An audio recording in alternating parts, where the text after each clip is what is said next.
There are a few times in life, a few benchmarks in life where you have to level up. Like you just kind of hit a milestone and you reinvent yourself, you become a new person. Like 18, 21, 25, 30, 40s, 50, like those key moments and points in life where you really sit back, reflect, and kind of determine who you want to be with this next chapter of your life. And for me, I'm 26.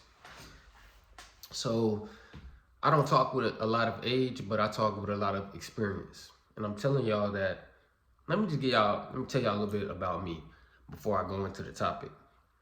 So, in relation to this video, I was a football player like my whole life, damn near.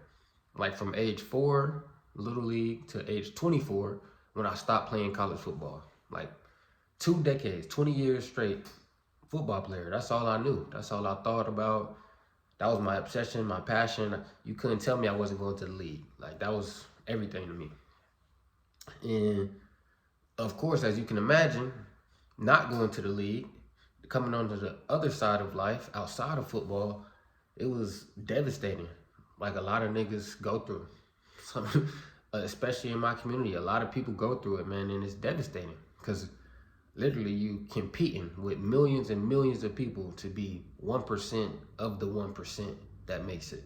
So statistically, the odds aren't very good, and the odds didn't go in my favor, or did they? But I didn't make it to the NFL, and it devastated me. Of course, it hurt me. I was tormented. I was depressed. Went into a really soul-searching journey, a heartache. At that same time, I was like going through this battle of wanting to become a better man, feeling like I had struggled through years of being a womanizer, just, being emotionally detached and kind of caught onto because of my dream or idea that I was going to the NFL. So I didn't really need to be a good man, be a good person. And I was on a soul searching journey. And then as I'm going through that, I get hit with like, boom, my life is changing. My life as I knew it was over. I'm like, who am I gonna be? What am I gonna be? And I took that very seriously. I knew I wasn't going to, go to crime, go into the streets, but I also knew I never in my life dreamed of having a 9 to 5, being a regular worker. So it was like, damn, what choices do I have? Like, who am I gonna be? You know what I'm saying? And I know, especially in this generation, a generation coming up after us, like, ain't nobody dreaming of being no 9 to 5.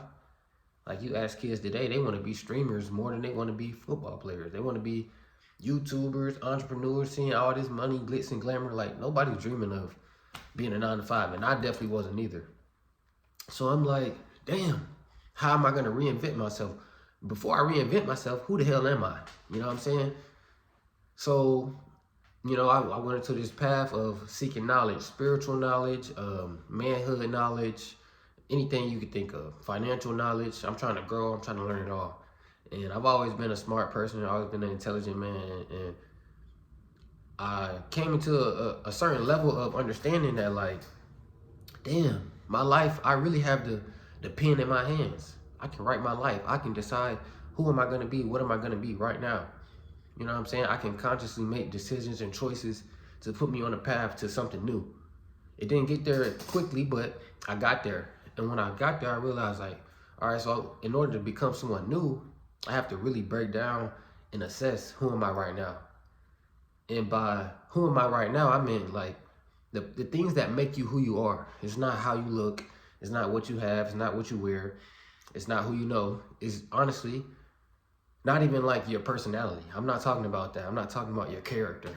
I'm talking about the things that make you you, like your routines, your habits, your addictions, your weaknesses, your vices, like the things that make you you that nobody else knows about you, things that you don't talk about, things that only you see, you and the man in the mirror.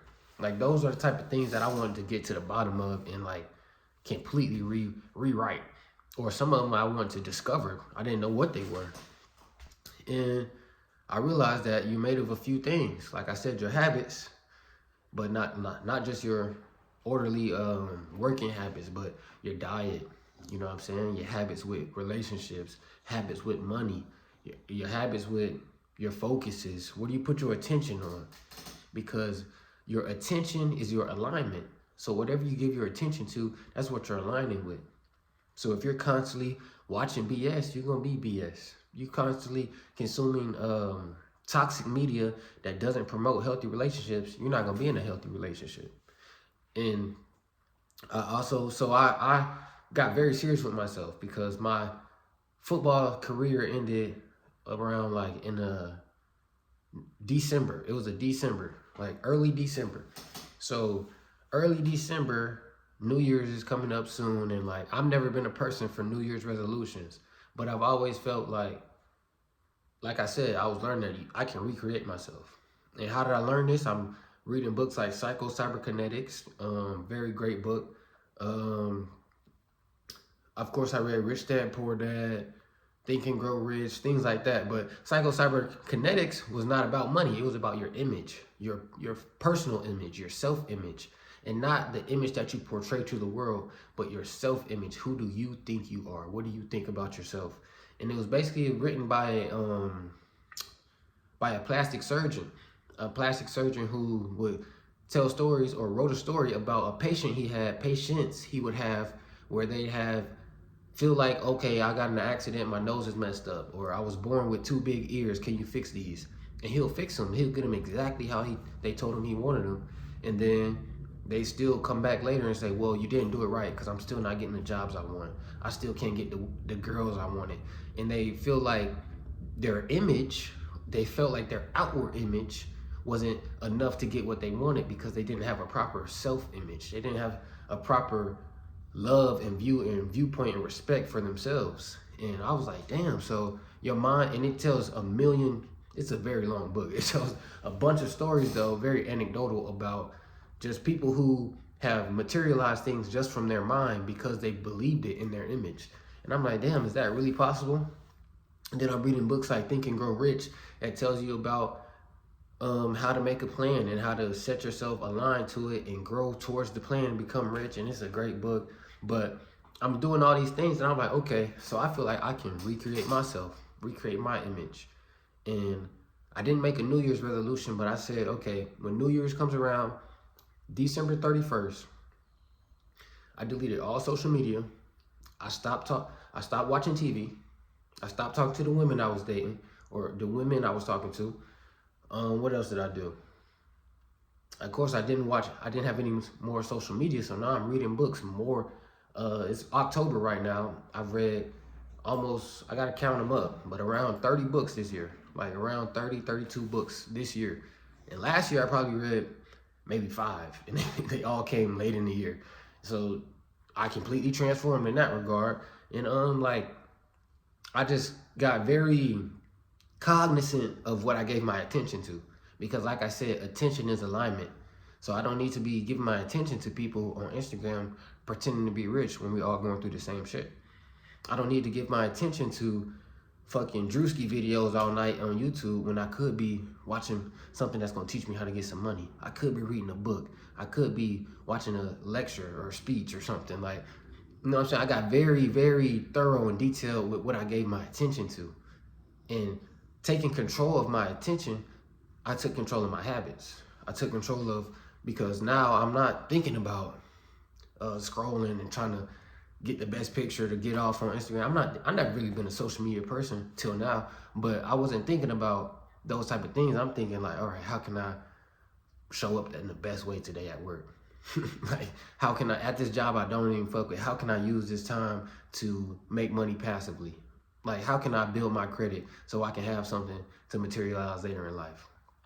And I'm thinking, I rewired my brain completely at this point. And after a few months, like, I'm starting to see real results. Like, everything I was journaling, I've never been a journaler, but I got so much free time now. Everything that I'm journaling, I'm writing down, I'm manifesting it in real time. I'm seeing the things that I want to happen simply because I'm just changing who I am. You know what I'm saying?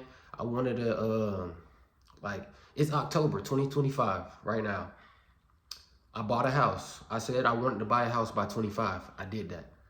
I said I wanted to get a certain credit score. I did that. I bought the house.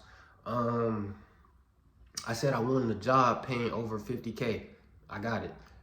I said, few things I should have. Oh, I said I wanted to move to a certain place that I'd never been. I did it. And there was a few other things that I wrote down, but I made them all happen because I became obsessed with them. And the things that I became obsessed with is the only things I would give my attention to. Your attention is your alignment. And by doing that, that's how you change who you are. That's how you become a new man, a new person. By realizing that, like, I don't need to be obsessed with the bullshit. I don't need to be obsessed with the world because the world revolves around me. Not in an egotistical way, but you are what you attract what you are what you attract. And to attract something means you have to be it. So the world is revolving around you, and the fact that if you didn't be it, you wouldn't have attracted this into your universe. That's why they call it a universe. It's all about you. The people that you meet, the lessons that you learn, the cycles that you have to break, they're all about you. The places that you go. Some things feel kismet in a line because they're just about you. And it's kind of like, not to say that no one else exists, but when you realize that we are all of the same essence, that we are all walking with the same spirit within us, it's like, damn, we all should love each other. And just by loving you, I can bring whatever I want into my life. But you won't get to that point if you're constantly feeding yourself with bullshit. And I made a video maybe a couple months ago. It's probably my most viral video to this point, talking about how God speaks to you through that voice in your head. A lot of people call your conscience, or like oh, I talk to myself. Everyone says, oh, I talk to myself, I'm crazy. But how are you crazy? And literally everybody talks to themselves. I've never met anyone ever who said I don't talk to myself. Like, I haven't. So if everyone talks to themselves, you really think and sit down and realize, damn, maybe we're not talking to ourselves. Maybe God is talking to us and we're listening and we're talking back. That's why sometimes it feels like, damn, I'm having a real conversation. Sometimes I talk to myself and I start laughing. Like shit, maybe I am crazy. like I start laughing because I realize I'm not talking to myself. That's me and God talking. You know what I'm saying? So, but you can't hear God when you're consumed with vices. You can't hear God when you're high and drunk and you like out of your mind. You're not of sober mind. You're not in a place where you can really sit down and focus. Unless you're one of them people who can, smoke and meditate or something. But you can't hear God when you're consumed with gambling. You can't hear God when you're consumed with lust. God's not talking to you when you're looking at people and sexualizing them. You know what I'm saying? Like, that's not holy. That's not righteous. That's not of the highest mind of the higher power. You know what I'm saying? God won't and give you those thoughts. So once you clear your mind up, you clear your feed up, you start to realize the distinction between the two, between the flesh and the spirit, between the ego and the righteous spirit, between the mind and the carnal, the flesh, the body, because there's a very distinct difference between the two, but you can't hear it when your what's the word I'm looking for? Like your station is clogged up with static. And by station, I mean like your radio station. Because your brain, your brain is a receiver. You don't, like I said in the last video, you can't create a thought. You receive thoughts, but you only receive what you're tuned to. Because like I said, attention is alignment. So you can only receive what you give your attention to. Because if you don't, like we already know, the subconscious mind, the human mind is programmed to keep you safe and to keep you out of harm's way. So you're programmed to avoid things that you don't want or that you don't like. That's just biotic. That's just our biology. You know what I'm saying? So the human mind is designed to keep you out of harm's way. So if you are already programmed something that you don't want to happen or that is not aligned with you, you won't even be able to see it. But the same goes the other way around. If you program yourself subconsciously not to see opportunities, you won't see them. I say all that to say, man, you have to take control of your attention. You have to take control of what do you feed. You have to protect your ear gate. What type of music do you listen to? Or what do you think of when you feel the music? Because I ain't gonna lie, I still listen to rap music. You know what I'm saying? I still listen to YoungBoy. Like, you know what I'm saying? I'm not one of them people who gonna pretend and get on the internet and act like you can't be you. But you have to change your ear gate. Who are you listening to? You know what I'm saying? What influence are their voices having? Sometimes I can have conversations with people that I love and respect, but I know I'm not going to take their advice because I'm protecting my ear gate. I've already put a filter on what I allow to get into me. Or your eye gate. What are you watching? What are you scrolling? What are you looking at? You know what I'm saying? How are you looking at people? Not just what are you looking at, but when you look at people, what are you thinking? If you think negative thoughts about them, you're disrespecting yourself, not them. Because they never hear those negative thoughts. They never feel those negative thoughts. But you feel all the negative energy course through you as you think it. You're the only person who feels the negativity. And then you recreate it into your life subconsciously. So you have to protect your eye gate and only feed yourself with things that bring you positive feelings. And you should only look at things with a positive perspective. And then last but not least, you have to protect your mouth gate. Pause. Big pause. But I mean your diet. Because you don't just have one mind. You actually have three. Your mind and your mental, in your brain, your heart, your solar plexus, and also in your stomach. That's why they say listen to your gut. And your gut is never wrong. Because your gut actually has some of these same materials, the brain matter that makes up your actual brain. The same cells that make up your brain are found in your gut. And they're also found in your solar plexus. Look it up if you don't believe me. You have 3 brains. So you have to protect all 3 gates. And once you do that and you get cognizant of what you're putting in, take the bullshit out, feed it with knowledge, feed it with love, feed it with positivity, feed it with things that uplift you. And I promise you, your life, not even a year from now, 3 months from now, will look completely different. You damn near won't be able to recognize yourself. Trust me, man.